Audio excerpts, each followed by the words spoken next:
कात्यायनी माता की कथा। जय श्री कृष्णा। राधे राधे।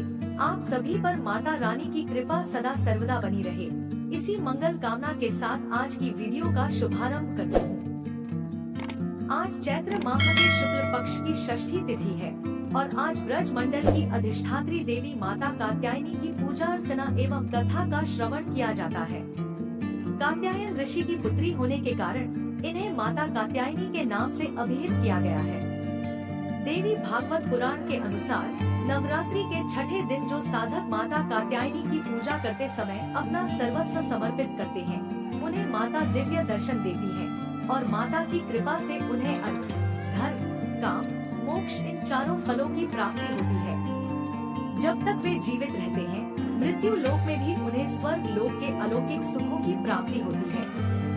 पूर्ण भक्ति और निष्ठा भाव से जो भक्तगण माता की पूजा करते हैं और माता कात्यायनी की कथाओं को सुनते या पढ़ते हैं, उनके जीवन से शोक, संताप, भय, निर्धनता सदा के लिए दूर हो जाते हैं और वे जन्म जन्मांतर के पापों से मुक्त हो जाते हैं।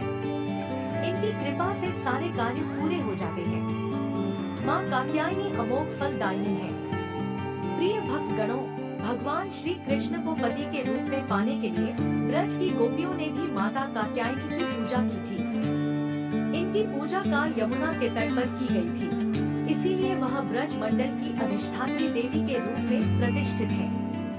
नवरात्रि के छठे दिन साधक अपने षष्टक चक्र, जिसे अजना चक्र कहते हैं, उस पर ध्यान केंद्रित करते हैं। माता का स्वरूप अत्यंत ही भव्य और दिव्य है, जो स्वर्ण के समान चमकीली और ज्योतिर्मय है। इनकी 4 भुजाएं हैं। दाएं तरफ का ऊपर वाला हाथ वर मुद्रा में है। माँ के बाएं तरफ के ऊपर वाले हाथ में तलवार है और नीचे वाले हाथ में कमल का पुष्प सुशोभित है। इनका वाहन सिंह है। इनकी भक्ति से वैवाहिक जीवन सुखमय हो जाता है और स्त्रियों को सदा सुहागन रहने का वरदान प्राप्त होता है। प्रिय भक्त गणों, त्याग की प्रतीक माता के इस रूप के दर्शन करेंगे हम माता कात्यायनी की कथा में, क्योंकि इस रूप को धारण करने हेतु माता पार्वती को अपने स्वामी महादेव एवं अपने दोनों पुत्रों कुमार कार्तिकेय और श्री गणेश से दूर होना पड़ा था। आप सभी भक्तगण इस कथा को बड़ी श्रद्धा तथा प्रसन्न चित्त मन से सुनिए। इससे सभी प्रकार की मनोकामनाएं पूरी होती हैं। कथा को आधा अधूरा छोड़ने का पाप न करें, इससे माता रानी का अनादर होता है। तो आइए माता रानी का ध्यान करते हुए कथा का श्रवण करते हैं। भक्त गणों, यह उस समय की घटना है जब संसार पर एक महा अत्याचारी महिषासुर का आतंक था। यह कथा इस प्रकार से है। रंभा नामक राक्षसी ने भगवान ब्रह्मा से वरदान के रूप में एक शक्तिशाली पुत्र प्राप्त करने के लिए कठोर तपस्या की और यही रंभा का पुत्र महिषासुर था। महिषासुर भैंसे से लेकर मानव तक किसी भी जानवर का रूप बदलने की क्षमता रखता था। इसी प्रकार एक बार महिषासुर ने भी भगवान ब्रह्मा को प्रसन्न करने के लिए कठोर तपस्या शुरू कर दी। जब अंततः भगवान ब्रह्मा प्रकट हुए तो महिषासुर ने अमरता का वरदान मांगा। भगवान ब्रह्मा ने यह कहते हुए इनकार कर दिया कि उनके पास ऐसा वरदान देने का अधिकार नहीं है, क्योंकि यह सृष्टि के नियमों के विरुद्ध है। अब तुम दूसरा कोई वरदान मांग सकते हो।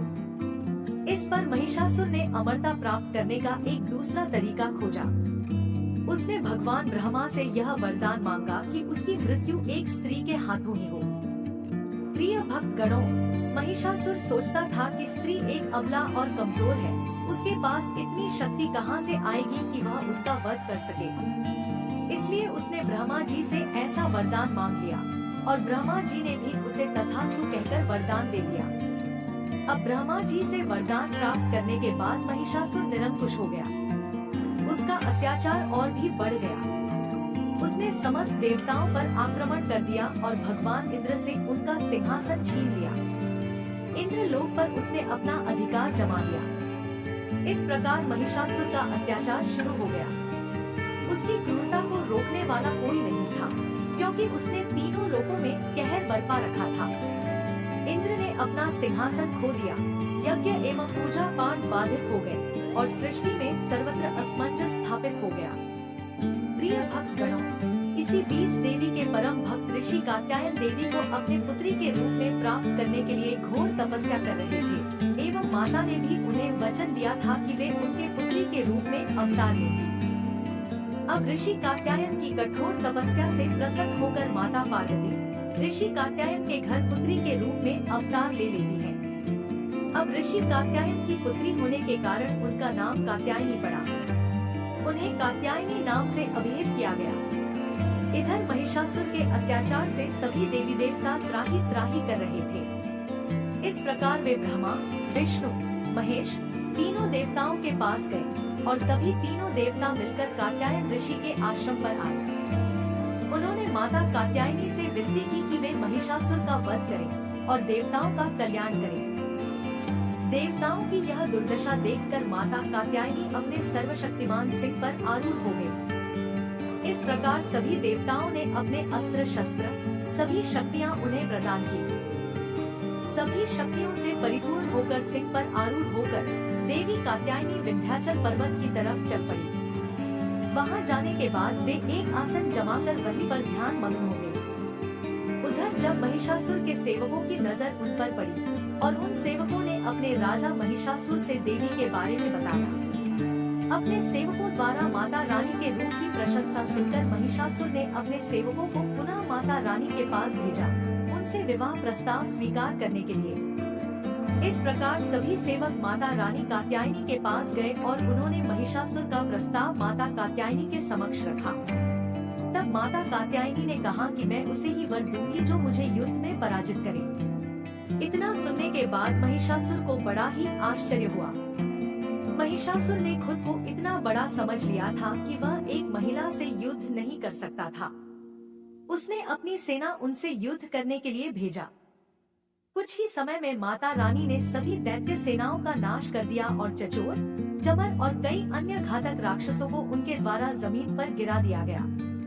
एक महिला द्वारा अपनी पूरी सेना को पराजित किए जाने का अपमान सहन करने में असमर्थ महिषासुर स्वयं युद्ध के मैदान में उनका सामना करने के लिए उनके सामने आया। क्रोध में अंधा वह मूर्ख विभिन्न रूप धारण करने लगा। कभी वह एक भयानक भैंसे में बदल गया, कभी एक हाथी, एक शेर और कई अन्य भयानक प्राणियों में। उसने देवी के सिंह पर आक्रमण करने के लिए छलांग लगाई। अपने क्रोध में महिषासुर ने युद्ध के दौरान पृथ्वी पर भयानक कंपन और अन्य आपदाएं पैदा कर दी। प्रिय भक्तों, वह कोई साधारण राक्षस नहीं था। इस प्रकार उसके और देवी के बीच 10 दिनों तक युद्ध चलता रहा। अंत में उसने हवा में एक लंबी छलांग मारी और माता ने अपने पैर से उसे जमीन पर गिरा दिया। जैसे ही वह भैंसे से इंसान में बदल रहा था, माता कात्यायनी ने अपना त्रिशूल उसकी छाती में घुसा दिया। फिर उन्होंने उस दुष्ट राक्षस का सिर धड़ से अलग कर दिया। महिषासुर का वध करने के बाद सभी देवी देवता बहुत हर्षित हो गए और प्रसन्नता पूर्वक उनका जयकार करने लगे। ऋषियों ने अपने सिर झुकाकर उन्हें नमस्कार करते हुए उनकी स्तुति की। तीनों लोगों को व्याकुल करने वाले महिषासुर का माता रानी ने अंत किया।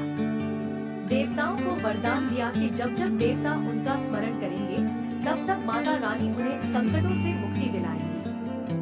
प्रिय भक्त गणों, अन्य पौराणिक मान्यताओं के अनुसार इसीलिए इनको महिषासुर मर्दिनी कहते हैं, जिन्होंने यह व्रत सबसे पहले किया था। अब उसकी कथा सुनिए। इस कथा को सुनने के बाद माता कात्यायनी की कथा संपूर्ण होती है। एक बार एक बूढ़ी माँ ने नवरात्रि का व्रत किया। बड़ी ही भाव भक्ति से पूजा अर्चना की।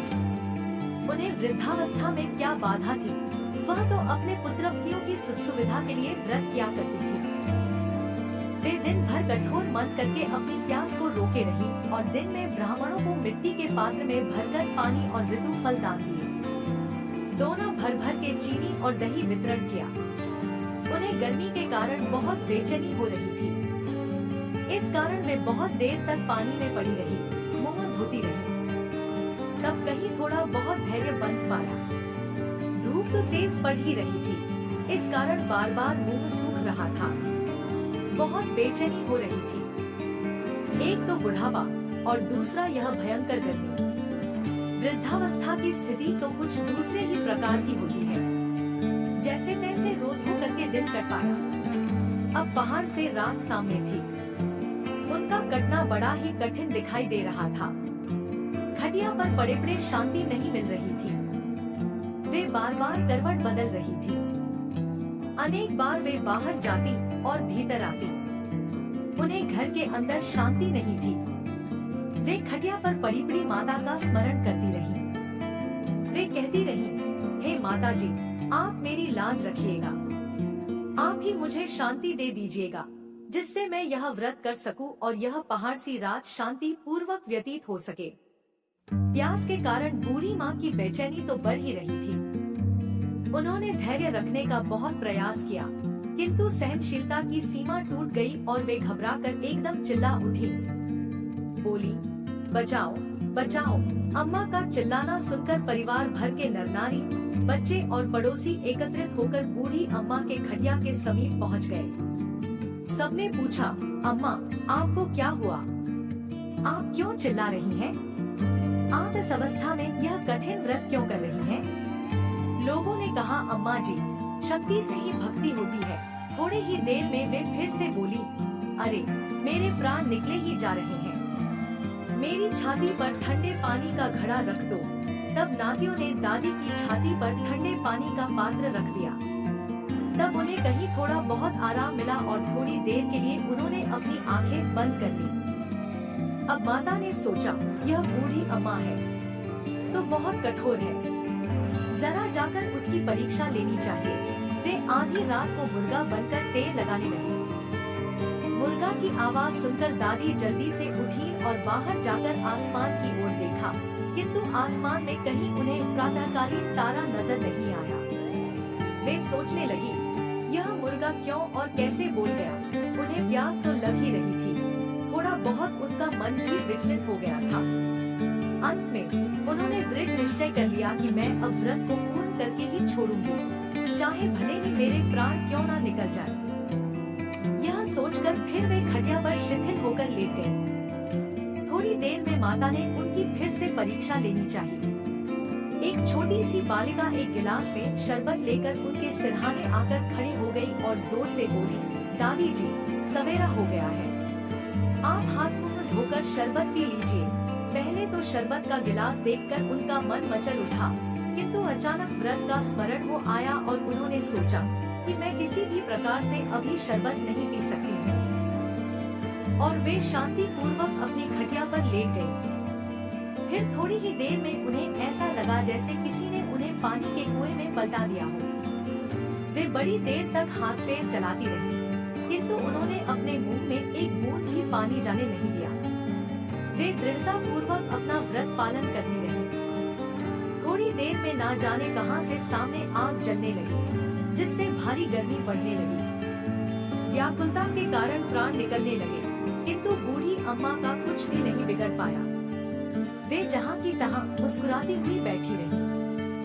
थोड़ी ही देर में बाहर प्रकाश दिखाई देने लगा। ऐसा लगा जैसे सवेरा हो गया हो। बूढ़ी अम्मा ने जब बाहर निकल कर देखा तो समझ गई कि अभी सवेरा होने में 3 घंटे की देरी है।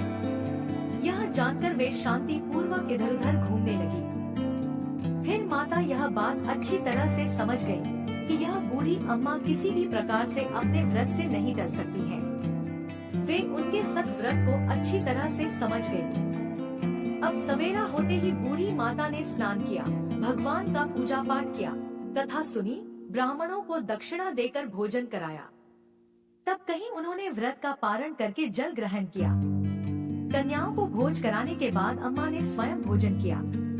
उस श्रेष्ठ व्रत के प्रभाव से बूढ़ी अम्मा की आयु में वृद्धि हो गई। उनका घर परिवार हरा भरा हो गया। अब उनको कोई अभाव न रहा। वे हर तरह से सुख साधनों से संपन्न हो गए। नाती नातिन से उनका घर भर गया और वे व्रत के प्रताप से इस संसार में हर प्रकार के सुख भोग कर अंत में वैकुंठ धाम को चली गई। जैसे माता ने बूढ़ी माता और उनके परिवार को हरा भरा किया, ऐसे ही माता हम सभी की मनोकामनाएं पूर्ण करे। तो बोलिए, अम्बे मात की जय।